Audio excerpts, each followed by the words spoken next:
Hello and welcome to the lecture for Chapter 24, Section 1. And in this lecture, we are going to be going over the fragmentation of Western Christendom. So to prepare for today's lecture, you're going to create a spice chart. So go ahead and pause it and use this as a guide. You're going to create a spice chart where you leave a much larger section for the political, the economic, and the cultural sections. So for the S, just maybe I'd say 3 lines and 3 lines maybe for the I, and use the rest of the page evenly between the P, the C, and the E, because that is going to be what most of the chapter is going to focus on. So when you're ready, go ahead and click on to the next slide. So what I'm going to be doing is kind of going over some goals that I want you to have, and you're going to be discussing these goals in groups in class, so you want to pay attention. This is what you should be able to do after reading the chapter and after listening to these lectures. So the first goal is you should be able to explain. You should, in your own words, you should be able to teach this to your classmates.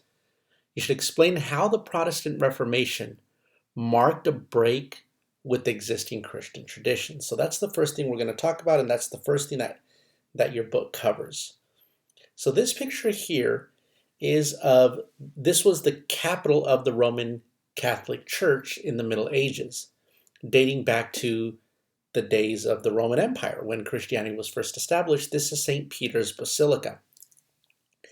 And this was the Pope's church.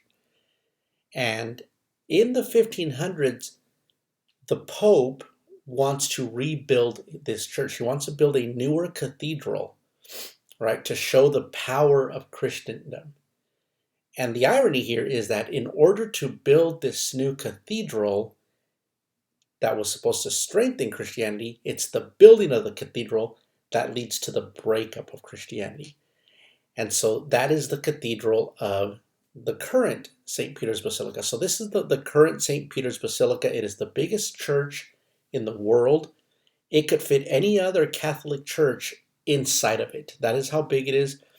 You could take a look at the image here, and you could see in the corner, you could see the people that are standing waiting to get in line. And then up at the top of the stairs, you'll notice there's some railing, and behind the railing, you'll also see people. So look at the size of the people, and then look at the size of the doors, just to kind of give you an idea, right? So those doors, the doors themselves are about 2 to 3 stories tall. And once you go inside, it's very ornate, and it just speaks of luxury and wealth and power. And so in order to build this church, the Catholic Church required a lot of money. And it was in raising that money that the Reformation is sparked. So in order to raise money for this, the church began to sell indulgences. And indulgences are forgiveness or penance, right, for your sins. They even began to sell indulgence not only on your sins, but if you had a family member that had died and you thought they were in purgatory waiting to get to heaven, they would sell you forgiveness, or they would knock off time of the purgatory sentence. All of which goes totally against, there's no scriptural foundation for that, but this is what the popes were doing to raise money, and that got the attention of a German priest, Martin Luther. And Martin Luther, in this, begins to critique the church.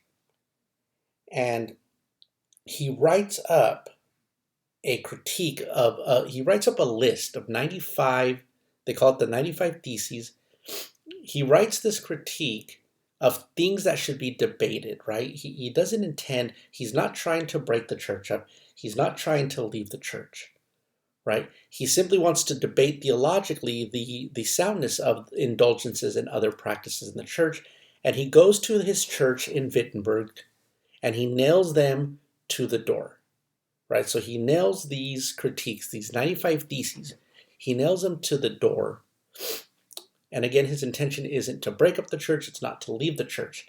But this happened to occur when in Germany you had also seen the development of the printing press. And so you could see in the picture here, the Gutenberg printing press allowed you to replicate these ideas easily. And here you see an original copy of the printed 95 Theses. So Many of these print editions started to circulate, started to get translated into the German language, and they began to appear throughout Europe and begin to spark debates on indulgences and on other theological issues. And so they began to call for the reform of Christianity. So it wasn't just about stopping indulgences. They wanted to close monasteries. Martin Luther believed you should translate the Bible into the vernacular language, that is, the language that the people speak, because prior to this, all masses were done in Latin. And so if you imagine an entire population of people doesn't understand Latin, they're just kind of going to mass out of belief and out of fear of God, but don't really understand. They rely on their priests to translate them the information. So, but people themselves cannot read the word of the Bible. So it also becomes, easy for a priest, for example, to manipulate a commoner who doesn't understand what is being said. So Martin Luther said the Bible should be translated into the language so that the people could read. And he wanted the end of priestly authority. He wanted the end to the papacy, right? He believed that no one should be above, that only the Bible should govern Christianity. So several princes within the Holy Roman Empire. So he's German, and at the time there is no Germany. It's part of the Holy Roman Empire. And if you remember from the past, it wasn't holy, it wasn't Roman, it wasn't an empire. And there were many princes who didn't like the king's authority, and they saw this as an opportunity to develop their own power bases. So a lot of people started to warm up to his ideas. And so pretty soon, by the mid-16th century, about half of the German population had adopted Lutherans' views of Christianity and were going to watch him preach. And reformers began to launch movements elsewhere, into Switzerland, in France, in what becomes the Netherlands, which your book calls it the Low Countries, even Italy and Spain. The Reformation in England is more political. Henry VIII was married to Catherine of Aragon, who happened to be, she's the daughter of Ferdinand and Isabel, right? The Catholic monarchs of Spain. But by now, Philip II is the king of Spain. Or, wait, no, he wasn't the king of Spain yet. But the Holy Roman Emperor was her nephew. And he wants a divorce from Catherine to marry his mistress, Anne Boleyn. The church won't grant him the divorce, not because the church didn't believe in divorce. They didn't grant him the divorce because if he divorces the Spanish queen, it's going to break an alliance between England and Spain. And the Holy Roman Emperor, which is the Pope's biggest defender, depends on this alliance. If Spain and England are allied, then England will not ally with France, which was the Holy Roman Emperor's enemy. So he doesn't want to see this. So he tells the Pope not to allow the divorce, and the Pope doesn't. So Henry divorces anyway and kicks the church out of his country. So Henry VIII comes into conflict with the Pope over this, and he cuts relations. He makes himself the supreme head of the new Church of England, or the Anglican Church, which is basically everything the Catholic Church was, except without a pope. So he doesn't really care about religious issues, and he's not trying to change the religion. However, his new wife is Protestant, and as he's married to her, Protestants begin to prompt him to make some reforms. Now, over his life, he'll eventually cut Anne Boleyn's head off, and because she didn't give him a male heir. He ends up marrying 6 different times, and lots of Janes and lots of Catherines and Annes. So for some reason, 6 wives with only 3 names among them all.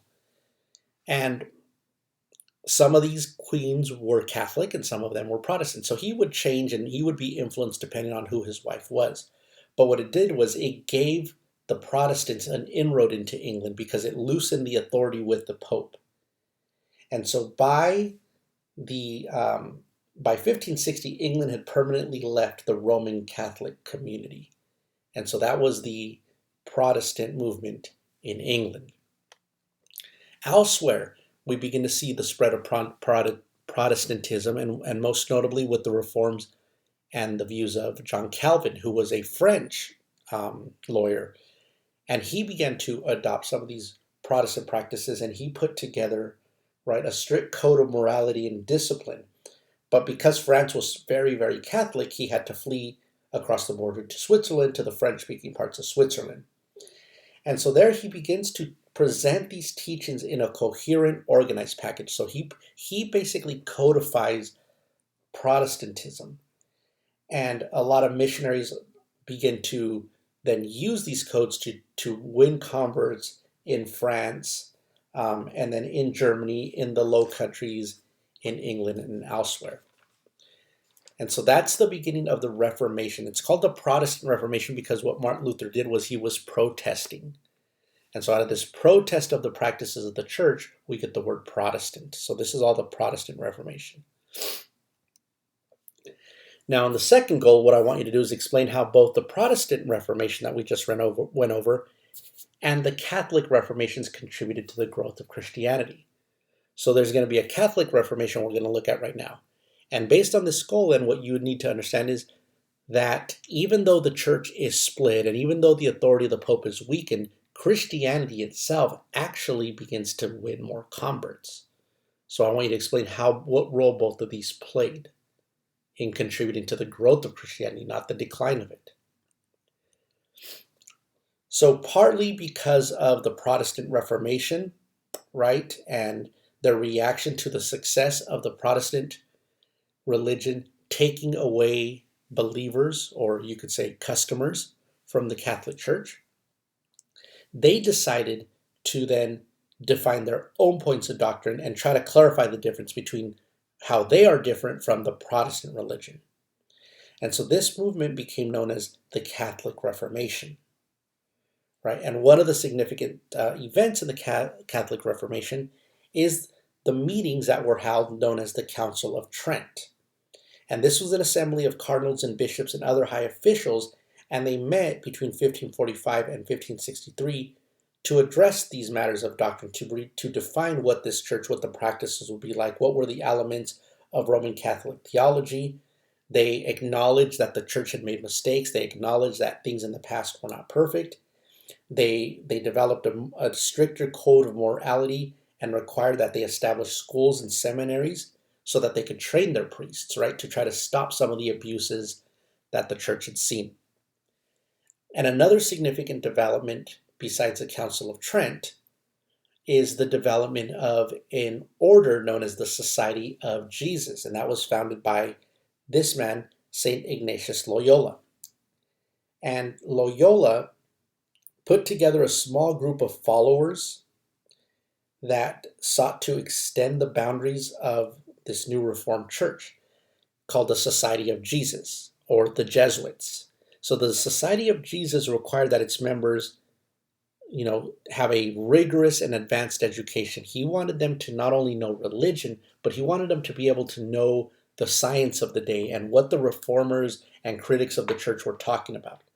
So his followers had to study classical language, literature, history, science, and as a result, they were able to out-argue most of their opponents, and they acquired this reputation of being very smart and very effective missionaries as well. They became counselors to kings, and the Jesuits attracted converts in India, in China, in Japan, in the Philippines, and in the Americas. So this is one way that this Reformation is helping spread Christianity, because it's coinciding at the same time as the expansion of European states, the creation of the overseas empires that we began to talk about a little bit in the last chapter, right? So as the Europeans are establishing trading posts in India and in Southeast Asia, as the Spanish are conquering the Philippines, and as they're conquering Mexico and South America, and as colonists are reaching North America, this is all happening with these religious conflicts in the background in Europe. And even, if you think of the colonies, if you think of the American colonies, they're named after the different English monarchs, right? The Carolinas after King Charles, Maryland after Queen Mary, Virginia after Queen Elizabeth, the Virgin Queen, right? So, and this religion is spilling over to the Americas as well. And the Jesuits are known even today because of their pursuit of education. They are the ones that are responsible for a lot of the private Catholic universities. And here in California, some of the prominent Jesuit schools are up like in LA, Loyola Marymount University, Santa Clara University up in Northern California. That's actually where my niece goes to school. The University of San Francisco, which is a private school, is also a Jesuit university. So there's a lot of Jesuit universities in the United States today, and they have a reputation for being very good educational institutions. You don't have to be a Catholic to go to any of these schools. You don't have to have any religion. They're now, open to everyone. They do require you to take classes in religious studies, but you don't have to be of the religion to go there. So, anyway, another impact of then this religious challenge is the impact it has in some parts on women, and this could be included a little bit in your social notes because this deals with how women are treated in the role of women. Right? Theologians had argued that some people had got the unusual powers that people had known to have, that they got them from the devil, and that witches would fly off in the night. They would fly off on their brooms or on their pitchforks to distant places to attend these witches' Sabbath, where they would engage in sexual rituals with the devil. And so witchcraft became a way that people would conveniently explain any unpleasant turn of events. The crop failure is the outbreak of a fire, an unexpected death, your inability to conceive a child, like your book says. And so about 110,000 individuals underwent trials as suspected witches in the 16th and 17th century. So that is a large number, but it is not a large percentage of the population. So they are not as common and as widespread as sometimes they're made out to be. But 95% or more of the victims were women, and most of the women were poor, they were old, they were single, or they were widowed. They were women who were easily targeted because they didn't have a lot of people that would stand up or back them up. Right? But it speaks of, again, some of the patriarchal practices of going after women who are more vulnerable and accusing them for some of the things that are going wrong in society rather than looking at what might actually be going wrong with society. Right? Now, in addition to the witch hunts, you also had religious wars. So sometimes these religious differences led to outright war, and it complicated relations between monarchs. So in 1588, King Philip II of Spain attempted to force England to return to the Catholic Church. By now, Henry died with no male heir, and at first his Catholic daughter Mary took the throne. She was the daughter with his first wife, who was the Catholic Queen of Spain.